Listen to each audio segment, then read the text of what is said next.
আসসালামু আলাইকুম প্রিয় শ্রোতাগণ।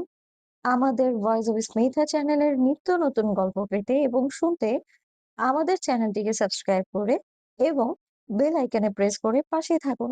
ধন্যবাদ সবাইকে। আজ ৩ বছর পর আবারও সদ্যকে দেখেছে মুনিয়া। বেশ খানিকটা দূর দিয়ে পাশ কাটিয়ে গেলেও তাকে চিনতে অসুবিধা হয়নি ওর। সেদিন এই মানুষটাই ওর সম্মান বাঁচাতে গিয়েছিল, আর তার প্রতিদান হিসাবে আজ অবধি ওর ভাইয়ের তীব্র ঘৃণা বয়ে বেড়াচ্ছে। ভাবতেও ওর নিজের প্রতি ঘৃণাটা বেড়ে যাচ্ছে। যদি সেই সময়টাই নিজেকে আশপাশটাকে বুঝতে শিখতো, তবে হয়তো সবটাও অন্যরকম হতো। তবুও নিজের দোষের শাস্তিটা শুধু নিজেই পেল, তা মেনে নিত মুনিয়া। কিন্তু সেই ঘটনাটাই আজ এতগুলো মানুষকে কষ্ট দিচ্ছে ভেবে নিজেকে শেষ করে দিতে ইচ্ছে করে ওর। ভাবে যদি নিজের ভাগ্যকে মাথা পেতে নিত, সুদদের কাছে সাহায্য না চাইতো, অন্তত শুদ্ধ আর ওর পরিবার তো জড়াতো না ওর সাথে। কষ্ট পেতে হতো না কাউকে এভাবে। মেহেজাবিন মুনিয়া। বাবা মারা যাওয়ার পর মা ভাই ওর সব। আয়ান কোনোদিন কোনো কিছুতে কমতি হতে দেয়নি ওর। ইচ্ছে ছিল বিদেশে পড়াশোনা করবে। সবটুকু দিয়ে আয়ান ওর ইচ্ছেগুলোকে পূর্ণতা দিয়েছে সব সময়। শুদ্ধর সাথে আয়ানের পরিচয় হওয়ার আগেই বিদেশে চলে যায় মুনিয়া। তাই আয়ানের যে একটা বোন আছে, নাম মুন, সে বিদেশে থাকে, এইটুকু ছাড়া কিছুই জানতো না ওর বিষয়ে শুদ্ধ। প্যান্ডেমিকের জন্য বেশ অনেকটা সময় পড়াশোনা এক প্রকার নেই বললেই চলে মনিয়ার। ভাবলো দেশে ফিরে ওখান থেকে অনলাইনে ক্লাস করে নেবে। মা ভাইকেও সময় দেওয়া প্রয়োজন, তাই হুট করে দেশে ফিরে আসে ও। মনিয়াকে দেখে আয়ান কতটা খুশি হয়েছিল তা আয়ান ছাড়া হয়তো অন্য কেউ বর্ণনা করতে পারবে না। ভালোই কাটছিল ও মা ভাইয়ের সাথে দেশের দিনগুলো। অভ্যাস স্বভাব বড়ই বেহায়া এরা। এদের যতই তারাও যাবে না, যদি না তুমি চেষ্টা করতেই থাকো। প্রচ্ছাপ্ত দেশে আচার ব্যবহার দেশে ফিরও ধরে রেখেছিল মুনিয়া। বদলানো তো হয়ে ওঠেনি। ক্লাবে ক্লাবে যেত ও, সন্ধ্যার আগে ফিরত বলে কিছুই বলতো না আয়ান। কিন্তু এক সময় কিছু ফ্রেন্ডের সাথে লুকিয়ে লুকিয়ে বারে যেতে শুরু করে মুনিয়া। অল্প সময়ে প্রচুর বন্ধু বান্ধব জুটে যায় ওর। এমন কিছু বন্ধু বান্ধবের সাথে এক রাতে লুকিয়ে বারে চলে যায় ও। সবার মতো সবার সাথে ড্রিঙ্ক করছিল, আড্ডা দিচ্ছিল। বারটা কখন ফাঁকা হয়ে এসেছে খেয়ালই করেনি। এক সময় এক ছেলে বন্ধু এসে গায়ে হাত দেয় ওর। সরিয়ে দিলে আরও দুজন কাছে চলে আসে। সবটুকু জ্ঞান কাজে লাগিয়ে মুনিয়া বুঝতে পারল ওরা বড়সড় ক্ষতি করে দেবে ওর। বান্ধবীরূপী মেয়ে দুটো হাসছে, যেন মজা নিতে এসেছে। সোজাভাবে দূরে থাকতে বলেছিল ওদের, কানে তোলেনি। মুনিয়া নিজেও অনেকটা ড্রাঙ্ক ছিল, গায়ে জোর কতটাই বা খাটবে। মোবাইলটা বের করে একজন তা কেড়ে নিয়ে নেয়। উপায়ন্তর না দেখে কোনো মতে ধাক্কিয়ে বেরিয়ে আসলো ওখান থেকে। রাস্তায় এসে বুঝলো রাতটা অনেক। এই ফাঁকা রাস্তায় কেউ সাহায্য করতে আসবে না ওকে। কাঁদতে কাঁদতে ছুটতে লাগলো ওভাবেই। শেহনাজ মঞ্জিল থেকে ফিরছিল শুদ্ধ। বরাবরের মতো ওর শ্যামা পাখিকে লুকিয়ে দেখতে গিয়েছিল ও। রাস্তায় একটা মেয়ের পেছনে চারজন ছেলেকে দৌড়াতে দেখে বুঝতে অসুবিধা হয়নি ওর কি ঘটেছে। দ্রুত ড্রাইভ করে মুনিয়ার সামনে গাড়ি থামায় ও। ছেলেগুলো দাঁড়িয়ে গেল। মুনিয়া ছুটে এসে শুদ্ধকে বলল, ভাইয়া প্লিজ হেল্প মি। ওরা এটুকু বলে কান্না করে দিল মুনিয়া। শুদ্ধ গাড়ির কাজ নামিয়ে এক পলক ওর দিকে তাকালো। হাঁটু অব্দি ওয়েস্টার্ন ড্রেস পরনে ওর, চুলগুলো ছোট ছোট ছাড়া, নিচের দিকে কিছুটা কালার করা। দেখে বোঝা যাচ্ছে বিদেশি সংস্কৃতির কোলেই বড় হয়েছে। বয়সটা খুব একটা বেশি না। ভয় পেয়ে রয়েছে খুব। মুনিয়া আবারও বলল, আমাকে বাঁচান। এই ফ্রেন্ড নামক ফ্রেন্ডগুলো ধোকা দিয়েছে আমাকে। They are trying to force me, please help please. শুধু শান্তভাবে বলল। Okay, relax. গাড়িতে উঠে বসো। কিছুটা ইতস্তত করছিল মুনিয়া। বিশ্বাসের ওপর থেকে বিশ্বাস উঠে গেছে ওর। শুধু ব্যাপারটা বুঝে বলল, ইউ ক্যান ট্রাস্ট মি। ভাইয়া ডেকেছো, ক্ষতি হতে দেব না তোমার বোন। কি নাম তোমার বোন? মেয়েও যাবেন মুনিয়া। ওকে মুনিয়া, ওঠো গাড়িতে। মুনিয়া গাড়িতে উঠতে যাবে, এক ছেলে এসে তখনই ওর হাত খপ করে ধরে ফেলে, টানতে থাকে ওকে। সিট বেল্ট খুলে গাড়ি থেকে নেমে ছেলেটার নাক বরাবর ঘুষে মেরে দেয় শুদ্ধ। পড়ে যায় ছেলেটা। হাত ছাড়া পেয়ে জড়সড় হয়ে দাঁড়ালো মুনিয়া। এবার ছেলেগুলোর দিকে তাকালো শুদ্ধ। ওরাও মোটামুটি মাতালের মতো ঢুলছে। একজন বলল, উফ, বাংলা সিনেমা ছাড়া আজকাল কাজ হাসিল হয় না একদম।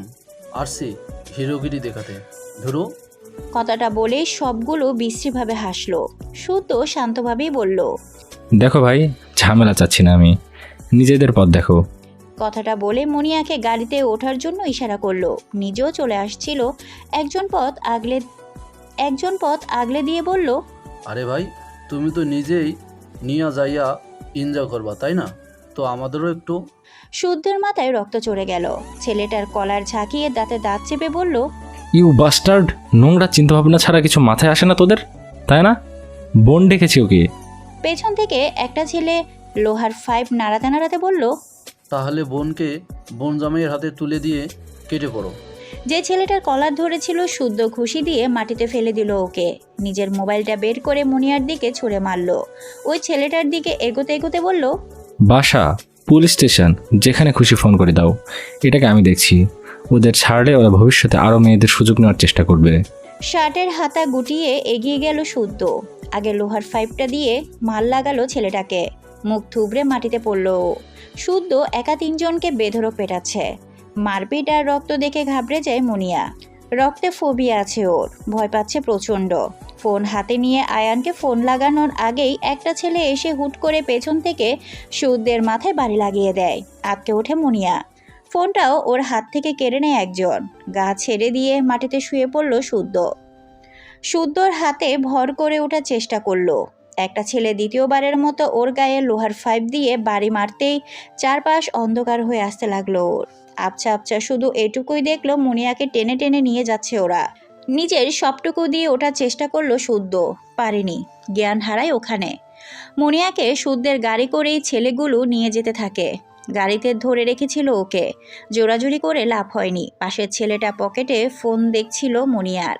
ভাবলো যেভাবেই হোক ওটা হাতাতে হবে। চোখ বন্ধ করে অজ্ঞান হওয়ার ভান করলো ও। ওকে যে ধরেছিল সে ছেলেটা গা এলিয়ে আরাম করে বসলো ছিটে। বলল, যাক, বিদেশিনীর ছটফটানি থেমেছে। ওই নাহিদ, আর কত দূর? এই তো 15 মিনিট। ছেলেটা আরো আরাম করে বসলো। মুনিয়া চোখ আধ খোলা করে বুঝলো ছেলেটা চোখ বুজে আছে। প্যান্টের পকেট থেকে অতি সন্তর্পণে আস্তে ধীরে ফোনটা নিয়ে নিল মুনিয়া। কল করলে কথা বলতে পারবে না, জানতে পেরে যাবে ওরা। তাই আগে দুবার কল করে মেসেজ করলো ও আয়ানের ফোনে। বাঁচা আমাকে, আমার বড় ক্ষতি হয়ে যাবে ভাইও। ওরা সর্বনাশ করে দিবে আমার। ওদের একজনকে ফোন থেকে মেসেজ করলাম তোকে, প্লিজ তাড়াতাড়ি ফোনটা লোকেশন ট্র্যাক করে চলে আয় প্লিজ। এত রাতে শুদ্ধর নাম্বার থেকে আসা এমন মেসেজের আগামাথা বুঝলো না আয়ান, তাই কল লাগালো। কল বাজতেই পাশের ছেলেটা লাফিয়ে উঠে বসলো। শুদ্ধের ফোনটা মুনিয়ার থেকে কেড়ে নিয়ে পকেটে পুরে নিল ও। মুনিয়া তাড়াতাড়ি রিসিভ করে বলল, ভাইও হেল্প মি, চলে আয় প্লিজ। ওরা আমাকে। শেষ করার আগেই ফোনটা নিয়ে কল কেটে দেয় ছেলেটা। কষিয়ে চড় মারে মুনিয়াকে। চিৎকার করে কাঁদতে থাকে মুনিয়া। ফোনের ওপাশ থেকে মুনিয়ার গলা শুনে স্তব্ধ হয়ে গেল আয়ান। রাগে চোখ দিয়ে পানি পড়তে লাগলো ওর। শুদ্ধর সাথে ওর বন্ডিংটা তখন একপাক্ষিক, এখনকার মতোই। শুদ্ধ বরাবরই বেস্ট ফ্রেন্ড ভেবে ইনশিয়াকে নিয়ে কথা বলে এসেছে ওর কাছে, শুধু ওরই কাছে। কাজিন হওয়ায় যা অন্য কারোর কাছে বলাটা সমাচীন মনে হয়নি ওর। প্রথমে ভাবতো হয়তো ওর অনুভূতিগুলোও ভুল, কিন্তু কি করবে, ও দুর্বল হতে শুরু করেছিল ইনশিয়ার প্রতি, যা অন্য কোনো কাজিনের প্রতি কোনোদিনই তৈরি হয়নি ওর। নিজেকে দূরে সরিয়ে রেখেও দেখেছে ইনশিয়ার থেকে, লাভ হয়নি, উল্টো ইনশিয়া নামক রৌদ্রে দগ্ধ হয়েছে। দূরত্ব কুড়িয়ে কুড়িয়ে খেয়েছে ওকে। তবে কি শুদ্ধের এইসব কথা মিথ্যে ছিল? ইনশিয়াকে ভালোবাসলে কেন মুনিয়ার সম্মান নিয়ে খেললো ও? আজ মুনিয়ার কথা স্পষ্ট বোঝা যাচ্ছে ওপাশের লোকটা ওর সাথে খারাপ কিছু করতে চলেছে। নাম্বারটা শুদ্ধের, তবে তো এটাই দাঁড়ায় মুনিয়া শুদ্ধের কাছে আছে, আর শুদ্ধই ওর বিপদের জন্য দায়ী। এত রাতে মুনিয়া কিভাবে শুদ্ধের কাছে যাবে বা অন্য কিছু ঘটতে পারে এটা ভাবার সুযোগই দেয়নি ওর মস্তিষ্কে। পাগলের মতো বেরিয়ে খুঁজতে শুরু করে ফোনকে। শুদ্ধের বাসায় ফোন করে জানতে পারলো বাসায় নেই ও। মুনিয়াকে যেখানে পায় শুদ্ধের গাড়িও ওখানেই ছিল, আর ওর ফোন থেকে তো মেসেজ করেছিল মুনিয়া। ব্যাস, দ্বিতীয়বার ভাবেনি আর। সবটার জন্য শুদ্ধকেই দোষী সাব্যস্ত করে আয়ান। সে রাতে ছেলেগুলোর হাতে নিজের সর্বস্ব বিসর্জন দিতে হয় মুনিয়াকে। আটকাতে পারেনি কাউকে। একটা বাংলোতে নিয়ে গিয়ে পশুর মতো ওর উপর ঝাঁপিয়ে পড়েছিল ওরা চারজন মিলে। মুনিয়া চেঁচিয়েছে ওর সর্বস্বটা দিয়ে, লাভ হয়নি। একসময় অজ্ঞান হয়ে যায় ও। জ্ঞান ফেরার পর নিজেকে হাসপাতালের বেডে আবিষ্কার করে ও। পাশে পেয়েছিল ওর ভাইউকে। তার চেহারা দেখেই বুঝেছিল ও জানে মুনিয়া নিজের সতীত্ব হারিয়েছে। কিছু বলার মুখ ছিল না ওর, তবুও বলতে যেতেও বুঝলো সম্মানের সাথে গলার আওয়াজটাও হারিয়েছে ও। চোখ দিয়ে টপ টপ করে পানি পড়ছে মুনিয়ার। আয়ান নিজেও হু হু করে কেঁদে দিয়ে বলল, কাঁদিস না মন, কিচ্ছু হবে না তোর, তোর ভাইও আছে তোর পাশে। মুনিয়া আরও কাঁদতে লাগলো। আয়ান এবার উঠল। ডাক্তার এগিয়ে এসে বলল, mister Chowdhury, you need to be strong. শুধুমাত্র আপনার স্পেশাল অনুরোধে আপনার বোনের কেস পুলিশ বা মিডিয়াতে জানাজানি হয়নি। আমরা নিজেদের সর্বোচ্চটা দিচ্ছি। মাত্রাধিক শোকে আপনার বোন ওর বাকশক্তি হারিয়েছে। শরীরের উপরও পুরোপুরি নিয়ন্ত্রণ নেই ওর। ও শুনবে সবটাই, বুঝবে সবটাই, তবে হয়তো বলতে বা আপনাকে বোঝাতে পারবে না। So you must have to be strong. ডাক্তারের কথায় নুয়ে গেল মুনিয়া। জীবনটাকে খেয়াল খুশির মতো চালানোর ইচ্ছেটা ওকে এমন জীবন প্রতিদান দিবে কল্পনাতেও ছিল না ওর। ওকে চুপ করতে দেখে আয়ানের হাত মুঠ হয়ে আসলো। চোখ দিয়ে যেন রক্ত ঝরবে এখনই। শক্ত গলায় বলল, তোর এই অবস্থার জন্য শুদ্ধ দায়ী, তাই না? মুনিয়া ভাইয়ের দিকে তাকালো। আয়ান নিজের মোবাইলটা বের করে শুদ্ধের ছবি সামনে ধরে বলল, মন, এই ছেলেটা ছিল, ও করেছে তোর এত বড় সর্বনাশ। বল না, ও ছিল সে রাতে তোর সাথে। আবারও হাঁসফাঁস করতে শুরু করলো মুনিয়া। যে মানুষটা ওকে বাঁচাতে এসে নিজে আঘাত পেয়েছিল, বেঁচে আছে কিনা তা জানে না মুনিয়া। সেই মানুষটাকে ওর ভাই দোষী ভাবছে। মাথা তুলে শরীর নাড়িয়ে অস্থির হয়ে উঠল মুনিয়া। মুনিয়ার জবাব নিজের মতো করে বুঝে সেদিন শুদ্ধকেই দোষী ভেবে নিয়েছিল আয়ান।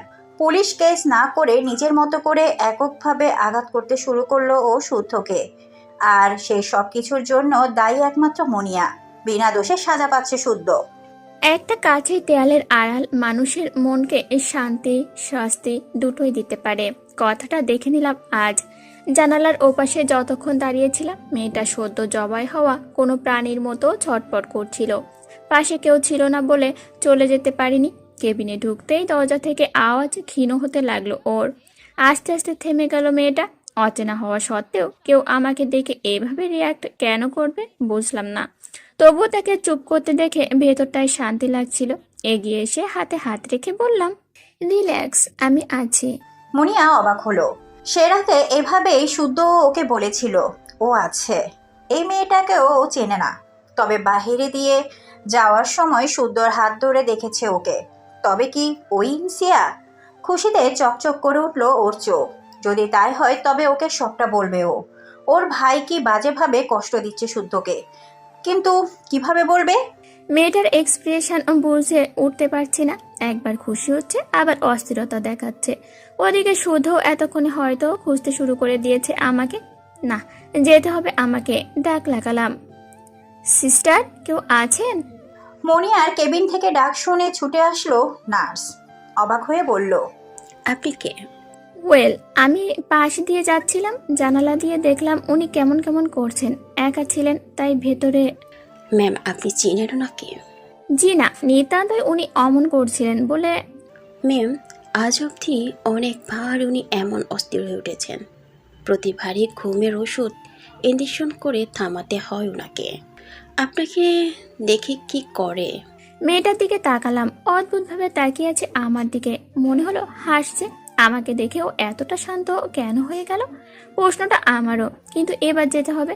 শুধু কি করছেন তা ভাবতে এখনো ভয় করছে আমার। হাত ছড়িয়ে নিয়ে একটু হেসে বললাম, টেক কেয়ার, আসছি আমি। মেয়েটা আবারও উত্তেজিত হয়ে উঠল। নার্স বলল, ম্যাম, উনি চান না আপনি চলে যান। এমনটা উনি ওনার নিজের ভাইয়ের সাথেও করেন না। আর এক দফায় অবাক হলাম।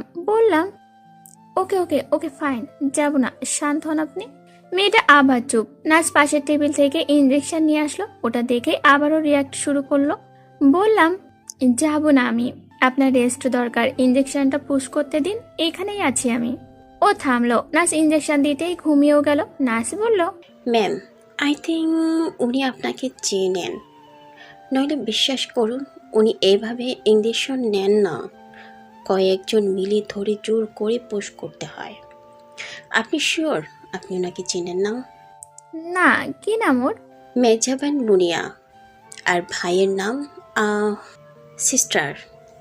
18 নং কেবিনের পেশেন্টের ওষুধ দেননি কেন? নার্স কথা শেষ না করে দৌড়ে বেরিয়ে গেলেন। এই নামের কাউকে চিনি না আমি, তবু আমার জন্য যদি কেউ এতটুকু স্বস্তি পেয়ে থাকে আলহামদুলিল্লাহ। মৃদু এসে বেরিয়ে এলাম কেবিন থেকে। বৃষ্টি, কটকটা রোদ্দুরের উত্তাপে অধরা হয়ে যাওয়া মানুষগুলোর একটু স্বস্তির নাম। ঝমঝমিয়ে বৃষ্টি নেমে এসেছে পুরো শহর জুড়ে। ক্যাম্পাসের বিশাল মাঠটার সবুজ ঘাস ভিজে আরও বেশি সবুজ সতেজ দেখাচ্ছে। ভেজা মাটির সুঘ্রাণ নাকে লাগছে। আমাকে একটা ছাউনিতে দাঁড় করিয়ে শুধু নিজে হাত মুঠো করে বৃষ্টিতে দাঁড়িয়ে আছেন।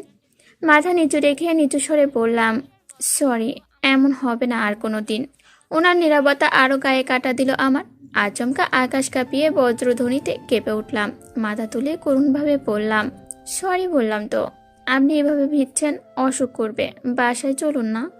সুধর স্থির দৃষ্টি, চোয়াল শক্ত, চোখটা লাল হয়ে গেছে। ওই কেবিন থেকে বেরোতেই দেখি আকাশে কালো মেঘের ঘনঘটা। সুধ যেদিকে গিয়েছিলেন সেদিকে হেঁটেও খোঁজ পায়নি তার। ফোনটাও আনিনি, ব্যাগ সহ গাড়িতেই ছিল ওটা। হন্যা হয়ে খুঁজতে খুঁজতেই বৃষ্টি শুরু হয়ে গেল। একসময় ক্যাম্পাসের মাঠে আকাশের দিকে মুখ করে হাঁটু গেড়ে বসে থাকতে দেখলাম তাকে। বৃষ্টির মাঝে ছুটে গিয়ে ডাক দিতেই উনি এক পলক আমাকে দেখে হাত ধরে টেনে এনে এভাবে ছাউনির নিচে দাঁড় করিয়ে দিলেন। চলুন না। কোথায় ছিলি? আসলে কোথায় ছিলি তুই? কথাটা শুদ্ধ চেঁচিয়ে বলায় কেঁপে উঠলাম কিছুটা। তবে জানতাম এমন কিছু ফেস করতে হবে আমাকে।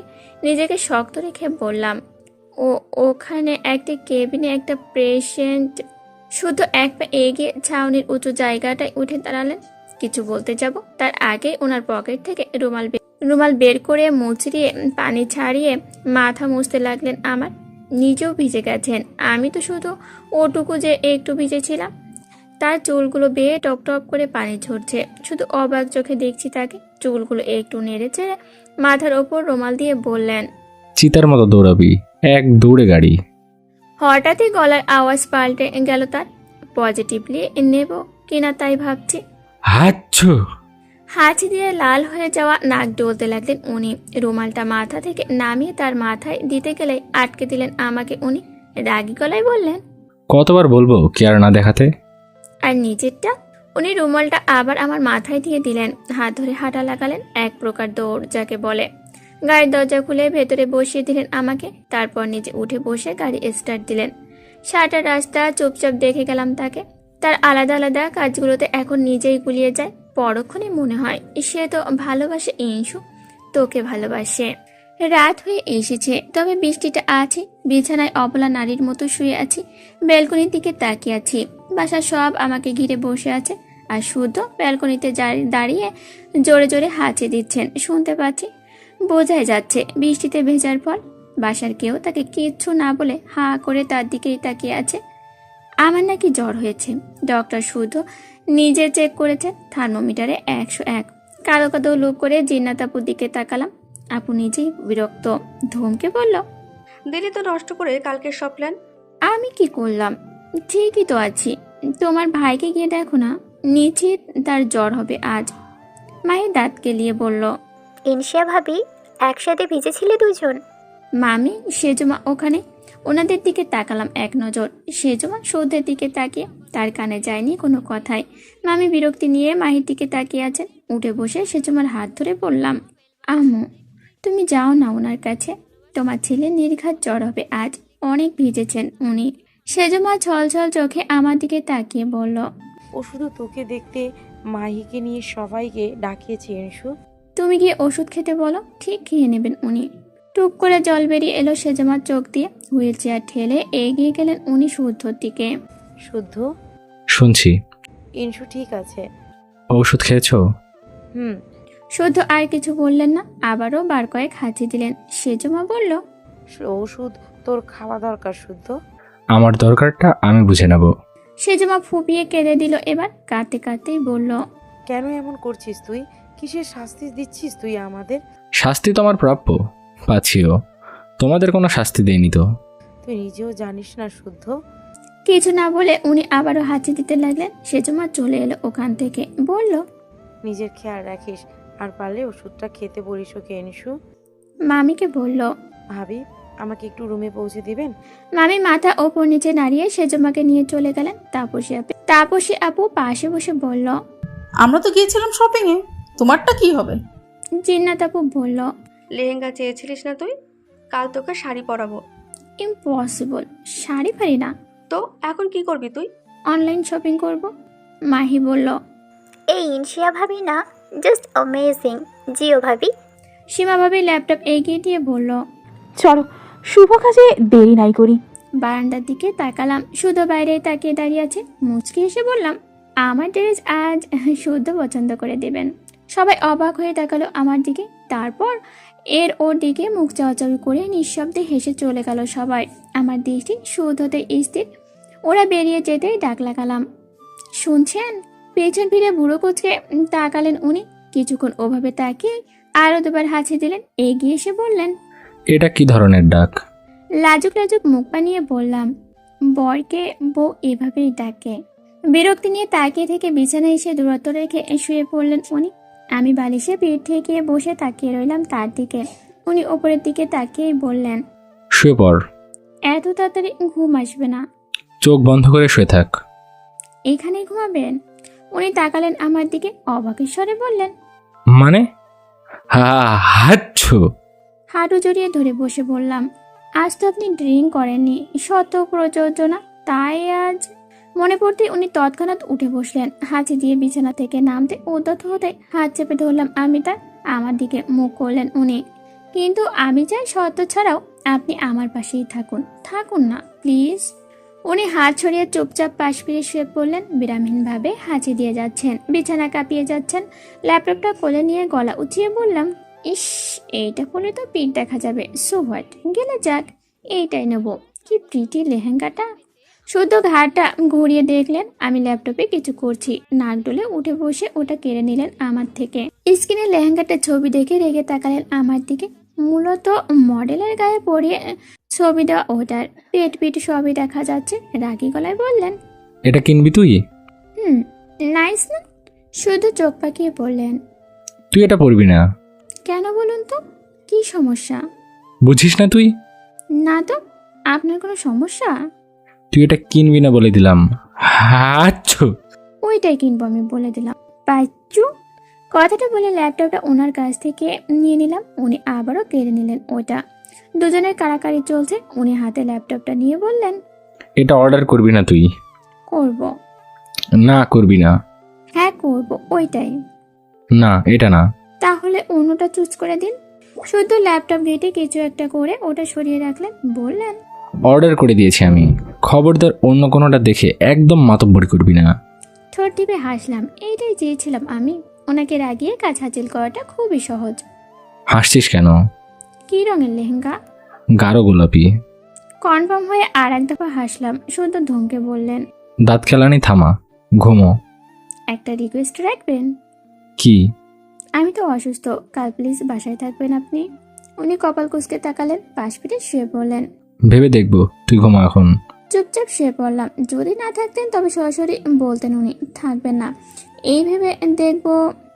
এই ভেবে দেখবো কথাটাই সম্মতির লক্ষণ ধরে নিয়ে খুশি মনে শুয়ে পড়লাম। বৃষ্টি স্নান করতে ব্যস্ত রাতের শহর। শীতল হাওয়া গা ছুঁয়ে দিয়ে যেতেই অপরূপ শিহরণ বয়ে যায় যেন সারা শরীরে। রাতের কোনো এক দূর উৎসের আলোতে চোখে পড়া চিকচিক করতে থাকা বৃষ্টির ফোঁটাগুলো সে এক অভিনব অনুভূতি। জোড়া শালিক চড়ুই বা চকরেরাও হয়তো ভালোবাসার আবেশে প্রিয় সঙ্গীটার বাহু ধরে নিজেকে লুকিয়েছে। আর এদিকে বিবাহিত বর বিশিষ্ট তবু অভাগী আমি কোথায় বরের সাথে ভিজবো বৃষ্টিতে। কাপের পর কাপ চা খেয়ে খেয়ে বৃষ্টি দেখতে দেখতে রাত কাবার করে দেব তা না, ভিজেই ঠান্ডা বাঁধিয়ে বসে আছেন উনি। আর চা তো খানি না, কফি খোর। একরাশ চাপা কষ্ট নিয়ে তার দিকে ঘুরলাম। উল্টো পাশে শুয়ে বর আমার দুনিয়া উল্টানো হাঁচি দিচ্ছে। বিছানা সহ কেঁপে উঠছি একদম। কাছে শুয়েছে এই ঢের। ওষুধের নাম নিলে কপালে দুঃখ আছে কথাটা ভেবে একটা 12 ওষুধের কথা বলিনি তাকে। শুধু নাক টানছেন, হাঁচি দিচ্ছেন। জ্বরটাও যে এসেছে তা নিশ্চিত আমি। আমাকে ঠিক বাসার সবাইকে ডেকে এনে ওষুধ খাইয়ে দিয়েছেন। নিজের বেলায় খবর নাই। ওকে মেরে দেখলাম চোখ বন্ধ করে বসে আছেন উনি। যেই না কপালে হাত দিতে গেছি, খপ করে না দেখেই হাতটা ধরে ফেললেন উনি। পরক্ষণে ছেড়ে দিয়ে বললেন, আই এম ফাইন, ডাক্তারি দেখাতে আসবি না একদম। আচ্ছা। তার কথায় ভেঙচিয়েই বললাম, বলছে আই এম ফাইন, আবার বলবে হাচ্ছু। চুপ কর তুই। হাচ্ছু, তাই না? তোর বেশি বার বেড়েছে শিয়া। আর আপনার তেরামো, উফ, আনলিমিটেড তেরা হ্যাড এ ফেস। রাগ করে বিছানা থেকে নেমে গিয়ে রুমের বারান্দার সামনে দাঁড়ালাম। থাই গ্লাসের ওপারে বারান্দাটায় রাখা গাছগুলোতে বৃষ্টির পানি পড়তেই পাতা কেঁপে কেঁপে উঠছে। বিদ্যুৎ চমকানোর আলোর ঝলকানি দেখলাম দূর আকাশে, তবে শব্দ আসছে একেবারে ক্ষীণ। ঘুম আসবে না এখন আমার। বাজপাড়ার শব্দে চমকে ওঠাটাও বৃষ্টির এক অসম্ভব সুন্দর প্রাপ্তি। বাইরে রিনরিনের শব্দটা কর্ণগোচর করতে সবে গ্লাস ঠেলতে হাত লাগিয়েছি, কবজি কোনো শক্ত মুঠোতে আটকে গেল। আবার বৃষ্টির পানি গায়ে লাগানোর ধান্দা খুঁজছিস? পাশ ফিরে শুধুকে নাক ডলতে দেখলাম। লোকটার দিকে তাকালে হারিয়ে যেতে ইচ্ছে করে। বাইরের কোনো এক ল্যাম্পপোস্টের আলো অনেকটাই রুমে ঢোকে। একটু বেশি আলোর জন্য পর্দা দিয়ে রাখি রাতে, কিন্তু আজ আগে শুয়েছিলাম, শুধু আর পর্দা টেনে দেননি। সে আলোতেই মুগ্ধ নয়নে দেখতে লাগলাম তাকে। চুলগুলো একদম অগোছলো, ঘুমো ঘুমো চোখ, যদিও সেটা ঘুমের জন্য নয় আমি জানি। নাকটা লাল হয়ে গেছে। এটা 50%-এর কারণ ঠান্ডা, বাকি 50% রাগ আর মেজাজের গরম, যাকে বলে ঠান্ডা গরমের সুষম মিশ্রণ। গালের খোঁচা খোঁচা দাড়িগুলো আজ মাথার অতিরিক্ত বড় লাগছে না, হয়তো কোথাও যত্নের একটু ছোঁয়া পেয়েছে। কি হাঁচু? এই হাঁচি দিল তো নষ্ট করে স্বাদের বরকে দেখার মতো গুরুত্বপূর্ণ কাজটা। কিছু না বলে বিরক্তি নিয়ে চোখ সরিয়ে অন্যদিকে তাকালাম। ঘুমাবি না? আসছে না ঘুম। তখনই অনুভব হলো তার হাতের মুঠোর উষ্ণটা একটু বেশি। বললাম, বৃষ্টিতে ভিজি আর এক পশলা। চাপড়ে কান লাল করে দেবো। কেন? জ্বর বাঁধাবি আরো বেশি করে? আপনার জ্বর উঠেছে শুদ্ধ? None of your concern. It's totally of my concern. ওষুধ খেয়ে নিন না প্লিজ। শুধু এতক্ষণে আমার হাত ছেড়ে দিলেন। চুপচাপ কাচের দরজাটা লক করে পর্দা টেনে দিলেন। চাবি হাতে করে নিয়ে চাদর টেনে শুয়ে পড়লেন উনি। পর্দা সরিয়ে বাইরের পরিবেশটা দেখব উনি জোরে বলে উঠলেন, ঘুমে ডিস্টার্ব নয়, লাইট চোখে লাগে। উল্টো পাশে শুয়ে পড়ুন। আপনি আমার কথা না শুনলে আমি কেন আপনার কথা শুনবো? উনি তাই করলেন। হতাশ হয়ে বাইরের দিকে তাকিয়ে রইলাম। মানুষটা এমন করে কেন? অনেকক্ষণ পর্দা সরিয়ে বাইরেই তাকিয়েছিলাম, আর অনেকটা সময় ওনার হাঁচির শব্দ শুনলাম না। পাশ ফেরেননি এখনো উনি। আমি ওভাবেই দাঁড়িয়ে। লোকটা আমাকে এভাবে দাঁড়িয়ে থাকতে দেখেও কিছু বলছে না কেন? ঘুমোতে জোর করছে না কেন? ঘুমিয়ে গেছেন নাকি? আমাকে এইভাবে দেখেও। এগিয়ে গিয়ে পাশে দাঁড়াতেই বুঝলাম শুধু অসম্ভব জোরে কাঁপছেন। চাদর গায়ে জড়িয়ে গুটিসুটি মেরে শুয়ে পড়েছেন যতদূর সম্ভব, যেন পৌষের শীত পড়েছে। ক্ষণ বিলম্ব না করে কপালে হাত রাখলাম আমি। তাপমাত্রা এতটাই বেশি যে আমার শরীরও ঝাঁকি দিয়ে উঠল। এতটা জ্বর হলো এই অল্প সময়েই, এভাবে হঠাৎ করে? তাড়াতাড়ি ব্ল্যাঙ্কেট বের করে গায়ে জড়িয়ে দিলাম ওনার। উনি তা শক্ত করে জড়িয়ে আমার দিকে পাশ ফিরলেন। ওনার মুখের সামনেই মেঝেতে বসে গেলাম আমি। অস্থির লাগছে, জ্বরটা বেশি। এত রাতে কাকে ডাকবো, কি করব?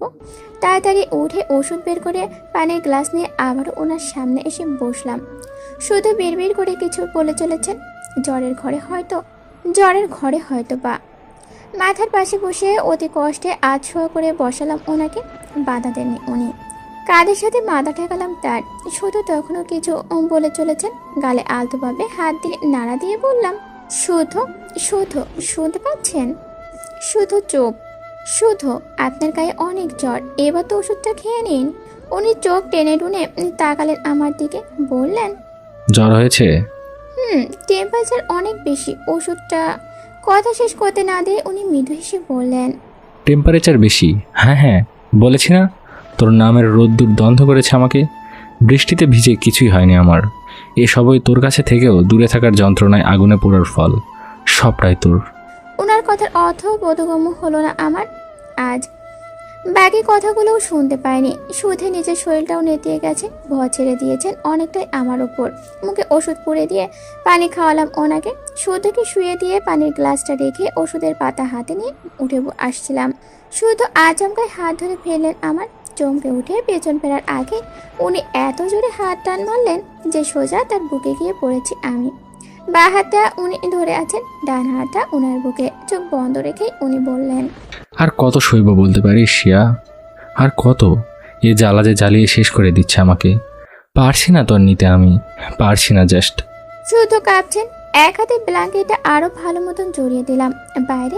বাইরের আলো টুকরোর সাথে রুমে ঢুকছে বিদ্যুৎ চমকানোর আলো। সেই আলোতেই আমার দৃষ্টি আটকে গেল শুদ্ধের সেই মুখ জড়ানো মুখে। চোখ দুটো বন্ধ করে রেখেছেন উনি, তবে পাতা কাঁপছেন। একই অবস্থা তার ঠোঁট জোড়ার কাঁপছে সেগুলো। জ্বরের কারণে কেমন যেন শুকিয়ে উঠেছে তার ওষ্ঠ। ওনার এতটা কাছে আমি যে জ্বরের ফলে অতিরিক্ত গরম হয়ে ওঠা নিঃশ্বাস কপাল বরাবর লাগছে আমার। ভারী হয়ে আসলো আমার শ্বাস প্রশ্বাস। গলাটা একটু শুকিয়ে এসেছে। আর তৃষ্ণাত মন তার সেই শুষ্ক ঠোঁট জোড়ার দিকে নির্লজ্জভাবে চেয়ে আছে। চোখ খিচে বন্ধ করে নিলাম বার কয়েক। কেমন যেন ভেতরটা লাল ডাব শব্দটা তীব্রতা বেড়ে গেছে। হাতটা ছাড়ানোর জন্য যেই না একটু মোচড় দিয়েছি, শুধু চোখ দুটো খুলে ফেললেন। শ্বাস আটকে ওভাবে পড়ে রইলাম তার বুকের ওপর। অসুস্থ উনি, কোনোভাবে উত্তেজিত করা ঠিক হবে না ওনাকে। চোখ দুটো লালচে হয়ে গেছে। এই মানুষটার অতিরিক্ত ফর্সা চেহারাটাই হলদে ভাব। আমাকে দেখে ওনার অশ্রুযুগল প্রসারিত হলো। হাত না ছেড়ে উনি উঠে বসলেন আবারও। ব্যস্ত হয়ে বললাম, সবে ওষুধ দিয়েছি, রেস্টের প্রয়োজন আপনার। এইভাবে উঠে বসলেন কেন? তুই একাকি কেন চলে গিয়েছিলিস শিয়া? জানিস, পাগল পাগল লাগছিল আমার। এক মুহূর্তের জন্য ভাবলাম তোকে হারিয়ে ফেলেছি, কিন্তু আমি তো তোকে দূর করতে চাই আমার এই অভিশপ্ত জীবন থেকে। চাই তুই দূরে থাক আমার থেকে। তবে কেন এভাবে কষ্ট পাই বলতে পারিস? কেন? ওনার আওয়াজে শুধু কাতরতা, অসহায়ত্ব। তার কেনর জবাব তো একটাই, সে যে তার শ্যামা পাখিকে ভালোবাসে। কিন্তু আমার কেন জবাব কে দেবে শুদ্ধ? কে বলবে? কেন আপনি এমন করছেন? কেন দূরে সরাতে চান আমাকে? নাকি ভালোবাসাটা ছিল, এখন আর নেই? তবে এতটা কেয়ারিং কেন দেখান? শুধুই কি দায়িত্ব? মুহূর্তের একরাশ অভিমান দানা বাঁধল মন জুড়ে। আমি আর এক হাতে নিজের হাত ছাড়াতে ওনার হাত ধরতে যাব, ঠিক তখনই উনি সে হাতও ধরে ফেললেন। ঘুরেই পিঠে আঁকড়ে দিতে ব্যথা সামলাতে উল্টো দিক হয়ে বসলাম আমি। শুধু এগিয়ে বসছেন কিছুটা। তার বুকের সাথে পিঠে লেগে আছে আমার। কানের পাশে কয়েকটা চুল উড়ে উঠল। এই জন্য শুধু নিঃশ্বাস দায়ী আমি জানি। রুমে অন্য কোনো বাতাস আসার সুযোগ নেই। এয়ার কুলারও বন্ধ। চোখ বন্ধ করে নিলাম। দমটাও যেন বন্ধ হয়ে আসছে আমার। এবার নিজের শরীরের কম্পন অনুভূতি হচ্ছে। শ্বাস জোরে চলছে। আমার পিঠে এলোমেলোভাবে ছড়িয়ে আছে চুলগুলো। এক আঙ্গুলে পেঁচিয়ে ছড়াতে লাগলেন শুদ্ধ। ওনার সেই এক আঙ্গুলের ডগার স্পর্শে শিউরে উঠলাম। বিছানার চাদর খামচে বসে রইলাম ওভাবে। কাঁধে সবগুলো চুল কুটে কুটে ঘাড়ের বাপাশের সামনে দিয়ে দিলেন উনি। You need rest. আপনার হঠাৎই সেই শুষ্ক ওষ্ঠের উষ্ণ ছোঁয়া যা আমার গলার জন্য একটুখানি বেরিয়ে থাকা উন্মুক্ত ঘাড়ের ডান পাশটায় ঠোঁট ছুঁয়েছেন শুদ্ধ। এতক্ষণ চলতে থাকা তোলপাড় নিমিষেই থেমে গেল। এটা কি ছিল? ঝড়ের পরবর্তী অবস্থা, নাকি নতুন কোনো শিহরণ জাগানোর মুহূর্তের আগমনের শিরোনাম? কাঁপতে কাঁপতে আর চোখে তাকানোর চেষ্টা করলাম তার দিকে, তবে নিজেও জানি না চোখ মেলতে পারবো কিনা। ঘাড় ঘুরিয়ে দেখে আমার মাথার চারপাশে চুল একদম মুখে গিয়ে পড়েছে তার। আর উনি মলিনভাবে তাকিয়েছেন আমার দিকে। এক হাত খালি ছিল, সে হাতে চুলগুলো সরিয়ে দিলাম। গালে হাত রাখতেই শুদ্ধ শান্ত ছেলের মতো হাত ছেড়ে দিলেন আমার। চুপচাপ মাথার নিচে দুহাত দিয়ে শুয়ে পড়ে চোখ বুঝলেন উনি। ওভাবেই ঠায় হয়ে বসে থেকে তাকিয়ে রইলাম তার দিকে। অজান্তেই চোখের কোণ বেয়ে এক ফোঁটা আনন্দ অশ্রু বেরিয়ে আসলো। আজ স্ত্রী হিসাবে প্রথমবারের মতো শুদ্ধর কাছে থেকে ভালোবাসার স্পর্শ পেয়েছি আমি। হোক না অতি ক্ষুদ্র সময়ের জন্য, তবে মন বলেছিল এতটুকু দিয়ে তুই তোর সারা জীবন পার করে দিতে পারবি ইনসু, সারা জীবন পার করে দিতে পারবি। পুরো রুম তোলপাড় করে দিয়েছে আয়ান। একটার পর একটা ঘটনা, শরীর জ্বলছে ওর। এই গভীর রাতটাই তো ওর জ্বালা মেটানোর সময়, আর সেই সময়টাও এই বৃষ্টি এসে সবটা নিঃশেষ করে দিচ্ছে। সেই দুপুর থেকে শুরু হয়েছে বৃষ্টি, থামার নামেই নেই। অফিস থেকে ফিরেছে সেজন্য রাগ নিয়েই। এই বৃষ্টি তো চায় না ওর তো চাই ইনশিয়া নামক বর্ষণ, কিন্তু না, বরাবরের মতোই সে রৌদ্র হয়ে জ্বালাচ্ছে তাকে। বাসায় ফিরে মনিয়াকে দেখতে গিয়েছিল। ওর কেবিনে অপরিচিত কেউ ঢুকেছে শুনলে আয়ান ঠিক থাকবে না, এটা জানে নার্স। তাই ইনশিয়ার ব্যাপারটা চেপে গিয়ে এইটুকু বলেছে। মনিয়া আজ সারাদিনে ভালো রেসপন্স করেছে। কিছুটা স্বস্তি নিয়ে বাসায় ফিরল আয়ান। ডিনার শেষ করে আয়ানের মা অশোক সার্ভেন্টও ঘুমিয়ে গেছে। বৃষ্টির প্রতি তীব্র বিরক্তিটা নিয়েই রুমে ঢুকেছিল। ভেবেছিল ডায়েরি পড়ে মনকে শান্ত করবে, কিন্তু ডায়েরিটা ওর জায়গায় নেই। মাথা ঘুরে ওঠে আয়ানের। পুরো রুম ওলটপালট করে খুঁজতে থাকে ওটা। শেষ অবধি রাগে দেওয়ালে 3-4টে ঘুষি ছুঁড়ে হাত ধরে মেঝেতে বসে পড়ে। সবে অশোককে ডাকতে যাবে, ঠিক তখনই মিস্টার আজাদ ফোন করে ওকে। ফোন রিসিভ করতেই উনি বলে ওঠেন, দুবার সরি আয়ান। প্রথমটা এত রাতে ডিস্টার্ব করার জন্য, দ্বিতীয়টা এভাবে ফোনে জানানোর জন্য। আসলে সন্ধ্যা অবধিও আমরা কনফিউজড ছিলাম অনুষ্ঠানটা হবে কি না। যাই হোক, এখন সব ঠিক আছে, তাই এভাবে জানাতে হচ্ছে। কাল এ বাসার প্রোগ্রামে তুমি থাকছো। ইনফ্যাক্ট সবটা সামলানোর দায়িত্ব তোমার। কিসের অনুষ্ঠান স্যার? আর এভাবে? কাল শুদ্ধর বৌভাতের রিসেপশন আয়ান। শুদ্ধ একটু অসুস্থ, জ্বর হয়েছে, তাই হয়তো জানাইনি তোমাকে। আমরা ভেবেছিলাম হয়তো এটা হবে না, শুদ্ধ রাজি হবে না। বোঝোই তো, বাসায় থাকে না ও, এই জন্য আগে থেকে কাউকে বলিনি সেভাবে। কিন্তু রাতে ডিনারের সময় ইনসিয়া বলল ও নাকি কাল বাসায় থাকছে। তাই আমি চাই আজাদ ম্যানশনের এই অনুষ্ঠানটা যেন গোটা এলাকায় মেমোরেবল হয়ে থাকে। আর তুমি তো জানোই, তুমি ছাড়া অন্য কারো উপর ভরসা হয় না আমার। তাই একবারের মধ্যে সর্বোচ্চ আয়োজনটা তুমি করতে পারবে বলে কলটা কেটে যায়। আয়ান ওর ফোনটা ছুঁড়ে মেরেছে, যেটা সোজা গিয়ে আয়নায় কাছে লেগেছে। দুটোই চূর্ণ বিচূর্ণ হয়ে আছে। রাগে কাঁপছে আয়ান।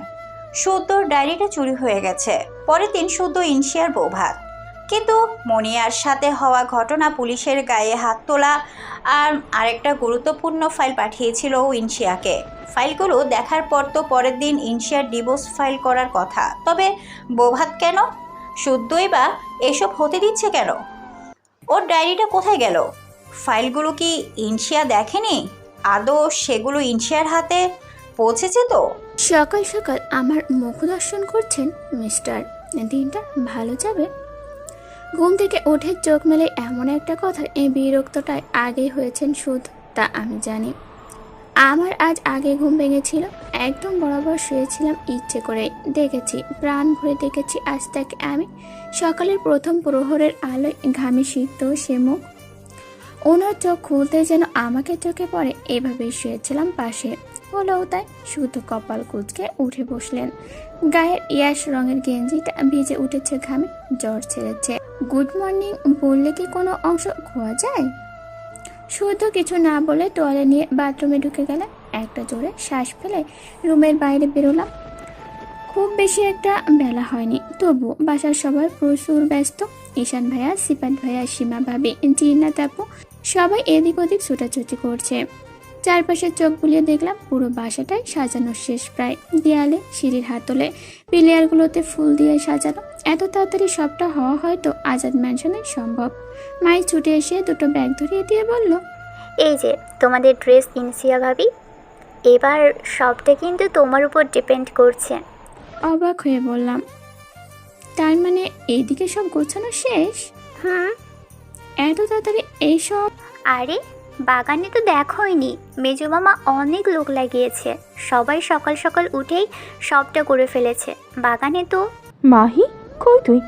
ভাবি আমি যাই, সীমা ভাবির শাড়ি চুজ করে দিতে বলেছে। আমার ড্রেসটাও চুজ করা হয়নি এখনো। বাই দ্য ওয়ে, শুদ্ধ ভাইয়ের চয়েস আছে বলতে হবে। আমি লাজুকভাবে হাসলাম। আমার কাঁধে হাত দিয়ে ধাক্কা মেরে কিছু বলতেই যাচ্ছিল, জিনাত আপু আবার ডাক লাগালো ওকে। মাই আসছি বলে ছুটে চলে গেল। সেজমা এগিয়ে এসে বলল, কেমন আছিস তুই এখন? আমার কিছু হয়নি আম্মু, ফিট আছি একদম। আর শুদ্ধ? জ্বর হয়েছিল বললে টেনশন করবে, এখন তো ভালোই আছেন উনি। তাই বললাম, একটু ঠান্ডা যা লেগেছিল, ওষুধ খেয়েছিলেন উনি, এখন ঠিক আছেন।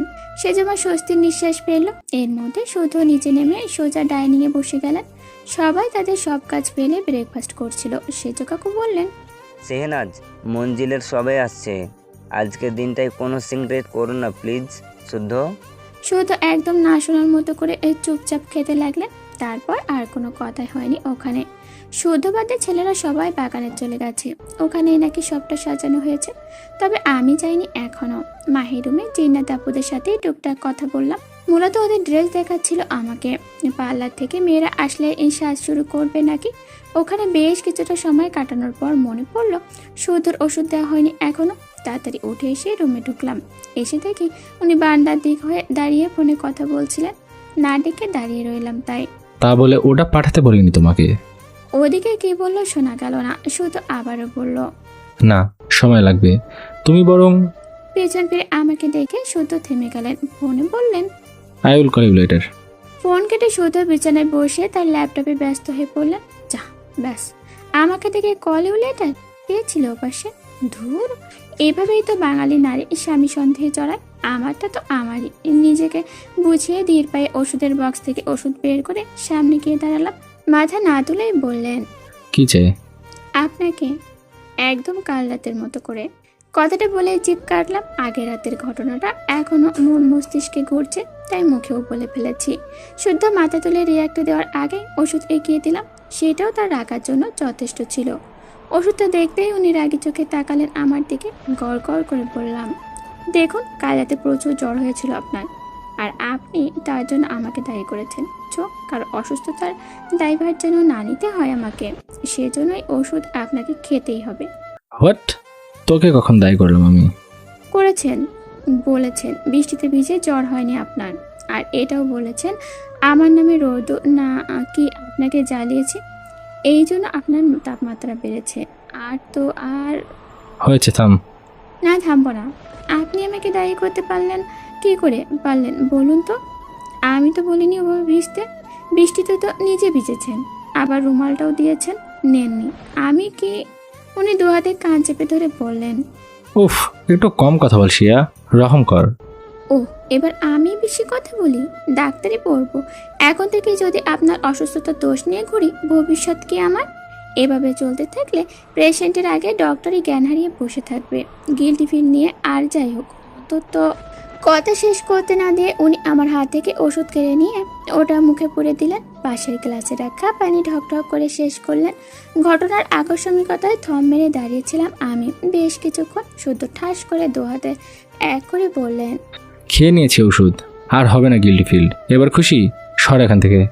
ঠোঁট টিপে হেসে সে রুম থেকে বেরিয়ে এলাম। মায়ের রুমে ওরা সবাই সাজছে। পাল্লা থেকে 3 জন মেয়ে এসেছে। শুদ্ধ দেওয়া লেহেঙ্গায় সাজালাম নিজেকে। লেহেঙ্গাটা জর্জেটের, পুরোপুরি গোলাপি না, নিচের বর্ডারটাই কালো, সুন্দর একটা কম্বিনেশন। কোমর অব্দি ফতুয়াটা, পিঠের দিকটা একটু দেখা যেতে, তবে অনেকগুলো পম পম থাকায় ঢেকে গেছে। পার্লারের আপুগুলো হালকা গয়নায় সাজালো আমাকে। অর্নামেন্ট বলতে গলায় আটকানো একটা গয়না, নাক একটু বেশি বড় নথ, বা হাতে ভর্তি চুড়ি আর মাথায় টায়রা। চুলগুলো ওপরে খোপা করে তার চারপাশে লাল গোলাপ লাগিয়েছে। সামনের কয়েক গছা চুল কার্ল করে ছেড়ে দেওয়া। আয়নায় নিজেকে দেখে অবাক হলাম। বিয়ের দিনও কি এমন দেখাচ্ছিল আমাকে? সেদিন তো আরও বেশি গয়না, টকটকে লাল লেহেঙ্গা, আরও বেশি যত্নে সাজিয়েছিল আমাকে। কিন্তু কই, আমার তো নিজেকে এতটুকু সুন্দর মনে হয়নি সেদিন। তাহলে আজ কেন নিজেকে চিনতে পারছি না? তবে কি সেটা কাল শুদ্ধর স্পর্শ পাওয়ার পর? তোকে দেখে আজ শুদ্ধ পাগল হয়ে যাবে ইনসু। লজ্জা করছিল, তবু নিজেকে সামলে বললাম, তোমার ভাই এমনি তো পাগল জিনাত আপু। ঈর্ষা ভাবি, কাল রাতটা কেমন ছিল? মানে? আরে তুতলাইছ কেন? কাল তো তোমাদের দুজনেরই জ্বর ছিল, তাই না? নাকি অন্য কোনো কারণে এভাবে লালি গোলাপি হয়েছ? কানে দোল পড়ছিল মাহি। সীমা ভাবি ওর মাথায় চাটি মেরে আমাকে বলল, এই মেয়েটা বেশি কথা বলে। ইনশা, তুমি যাও, শুদ্ধকে বলো, দেখো গিয়ে ওর স্যুটটা পরাতে পারো কি না। গুটি গুটি পায়ে রুমে গিয়ে নিজ দিকে তাকিয়ে থেকে গলা ছাড়লাম। শুদ্ধ তখনও তার ল্যাপটপ নিয়ে বসেছিলেন, তবে মাথা তুলে তার চোখের দিকে তাকাইনি আমি। পারবো না তাকাতে, কেমন যেন অদ্ভুত লাগছে। শ্বাস ধীরে ধীরে দ্রুততর হতে লাগলো। 2 হাতের আঙ্গুলে তালু দুটো খামচে ধরে আছি। কিছুটা সময় পর সামনে ওনার উপস্থিতি টের পেলাম। প্রশস্ত বুকের দিকে তাকালাম এক নজর। সাদা গেঞ্জি। ওনাকে কিছু বলার সুযোগ না দিয়ে পাশের ওয়ার্ড্রপের ওপরে রাখা তাইবের জল রং লাগানো তুলি দুটো দু হাতে নিয়ে ওয়াল পেন্ট করার মতো করে তার বুকে ঘষতে লাগলাম। উনি হাত উঁচিয়ে বললেন, হোয়াট দ্য। তুলি দুটো রেখে কিছুটা পিছিয়ে রঙের বাক্সটায় গোলানো সবখানি রং ছুঁড়ে মারলাম তার গায়ে। ওভাবে তাকিয়ে দেখলেন কেন আমাকে? তার শাস্তি। ওনার রাগী আওয়াজ পেলাম, তুই দেখেছিস কিভাবে দেখেছি তোকে? মাথা তুলে তাকাতে পারছি না। এসেছিস শুদ্ধকে শাস্তি দিতে? যাই হোক, যেভাবে হোক দেখে নিয়েছেন তো আমাকে, এবার আমাকে দেখার সুযোগ দিন। চেঞ্জ করে আসুন। এভাবে সাতরাঙা হয়ে থাকবেন নাকি? ডান হাতে 2 আঙ্গুলে গেঞ্জিটার গলা নিচ উঁচিয়ে ধরে ঝাড়লেন উনি। তারপর কাবারের দিকে এগোলেন। নিচ দিক তাকিয়েও সবটা টের পাচ্ছি আমি। ফাঁকা কাবার দিকে আবারও এগোলেন আমার দিকে। রাগী গলায় বললেন, জামা কাপড় কই আমার? আজকে ওয়াশ ডে, সব ওয়াশিং মেশিনে। হোয়াট?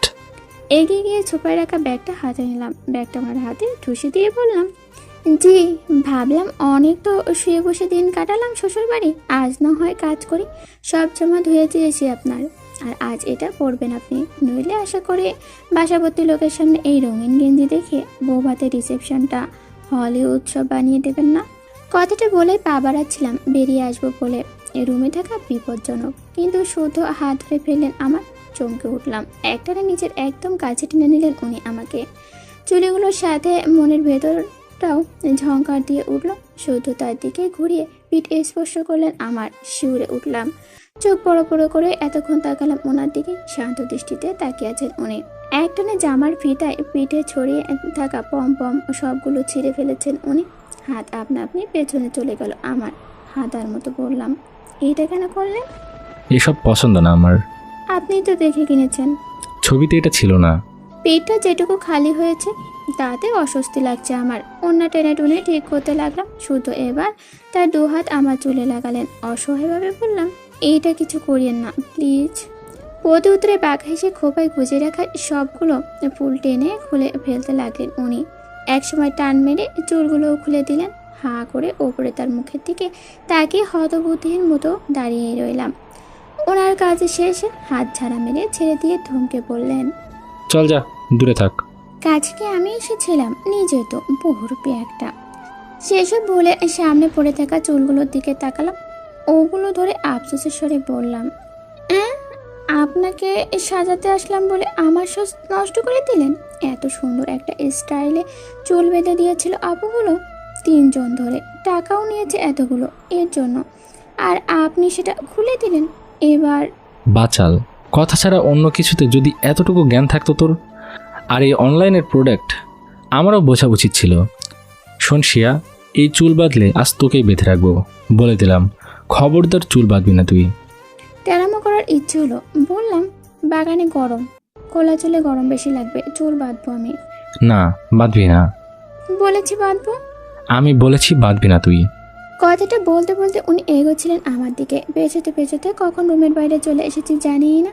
দম করে দরজা লাগিয়ে দিলেন উনি। কি হলো কিছু বুঝে না উঠে কিছুক্ষণ ওভাবেই দাঁড়িয়েছিলাম। হুঁশ ফিরতেই দরজা ধাক্কিয়ে বললাম, চুল বাঁধবো না, সত্যি বলছি। আপনি রাগ করবেন না প্লিজ, দরজা খুলুন। উনি দরজা খোলেননি। মন খারাপ করে ওখানেই দাঁড়িয়েছিলাম। টাইপ কোথা থেকে দৌড়ে এসে বলল, ইনসু মাম্মা, নানু মরিনা এসেছে, ইরু মাম্মাও এসেছে, তোমাকে ডাকছে সবাই। বাসার সবাই এসেছে শুনে মনটা ভরে উঠল। এই কয়েকদিনে মনে হচ্ছিল কতদিন দেখি না ওদের। অভিমানে কথা বলিনি কারোর সাথে। এক পলক বন্ধ দরজার দিকে তাকিয়ে তাইবের হাত ধরে ওখান থেকে চলে আসলাম।